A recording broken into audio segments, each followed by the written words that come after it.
আসসালামু আলাইকুম। আমরা দারাজ থেকে মিষ্টির বক্স অর্ডার দিয়ে ফেললাম বলতে আমি দেই নাই, যার টাকা আছে সেই দিছে, মানে আমার হাজব্যান্ড।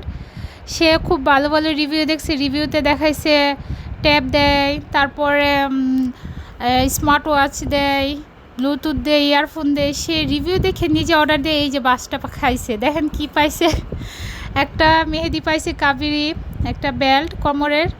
এগুলা নাকি অর্ডার থেকে মিষ্টির বক্স থেকে পাইছে। এই যে দেখেন নুডলস, ভীম সাবান, মানে কি বেচারা খুবই আফসোসে আছে যে কি অর্ডার দিলাম, কি আশা করলাম আর কি পেলাম। বনফুল মানে বনফুল শ্যামাই শুনছি, বনফুল নুডলস তো শুনি নাই। যাই হোক, এই ছিল তার মিষ্টির বক্সের অবস্থা। সে তো এগুলো খুলতেছে আর হাসতেছে আর বলতেছে আমার শিক্ষা হয়েছে। আমি ওকে ফার্স্টেই বলছিলাম বাস খাইবা, চিন্তা করো না, রিভিউ দেখে আর লোভে পড়ো না, লোভে পড়লেই বিপদ। কে কার কথা শুনে, সে ভাবলো সবার কপাল তো আর একরকম না, আমারটা ভিন্ন হতেই পারে।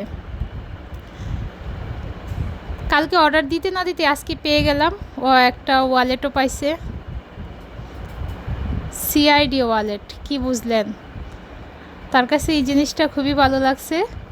এই জিনিসটা আমার ছেলের খুব ভালো লাগছে, সে এটা নিয়ে নিছে।